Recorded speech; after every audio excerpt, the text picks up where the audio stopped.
IPL 2026-এর পঞ্চম ম্যাচে লখনৌয়ের একানা স্টেডিয়ামে মুখোমুখি হয়েছিল লখনৌ সুপার জায়ান্টস এবং দিল্লি ক্যাপিটালস। টসে জিতে দিল্লির অধিনায়ক অক্ষর প্যাটেল প্রথমে ফিল্ডিং করার সিদ্ধান্ত নেন এবং লখনৌকে ব্যাটিংয়ে পাঠান। লখনৌয়ের হয়ে এদিন এক চমকপ্রদ সিদ্ধান্ত দেখা যায়, যেখানে ঋষভ পন্থ নিজেই ওপেনিং করতে নামেন মিচেল মার্শের সাথে। তবে শুরুটা তাদের জন্য মোটেই সুখকর ছিল না, কারণ পন্থ মাত্র 7 রান করেই সাজঘরে ফেরেন। লখনৌয়ের মিডল অর্ডারও দিল্লির নিয়ন্ত্রিত বোলিংয়ের সামনে বেশ চাপে ছিল। দলের হয়ে সর্বোচ্চ 36 রান করেন আব্দুল সামাদ এবং মিচেল মার্শ করেন 35 রান। নিকোলাস পুরান ও আইডেন মার্করাম তেমন রান না পাওয়ায় লখনৌয়ের ইনিংস 18.4 ওভারে মাত্র 141 রানেই গুটিয়ে যায়। দিল্লির পক্ষে লুঙ্গি এনগিরি ও টি নটরাজন দুর্দান্ত বোলিং করে 3টি করে উইকেট শিকার করেন।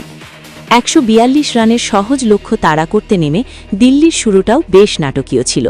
মোহাম্মদ শামি ইনিংসের প্রথম বলেই লখনৌয়ের হয়ে উইকেট তুলে নিয়ে দিল্লিকে চাপে ফেলে দেন। তরুণ পেসার প্রিন্স যাদব অসাধারণ স্পেল করে দিল্লির টপ অর্ডারকে বেশ বিপাকে ফেলেন, যার ফলে এক পর্যায়ে দিল্লির স্কোর দাঁড়ায় 4 উইকেটে মাত্র 26 রান। তবে বিপর্যয়ের মুখে ত্রাতা হিসেবে আবির্ভূত হন শামির রিজভি এবং ট্রিস্টন স্টাবস।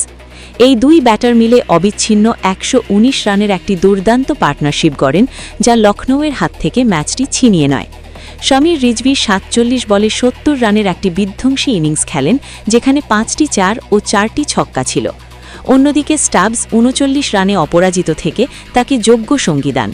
শেষ পর্যন্ত 17.1 ওভারে 4 উইকেট হারিয়ে 145 রান তুলে ম্যাচ জিতে নেয় দিল্লি ক্যাপিটালস। 6 উইকেটের এই জয়ে শামির রিজভি তার দুর্দান্ত ব্যাটিংয়ের জন্য ম্যাচ সেরার পুরস্কার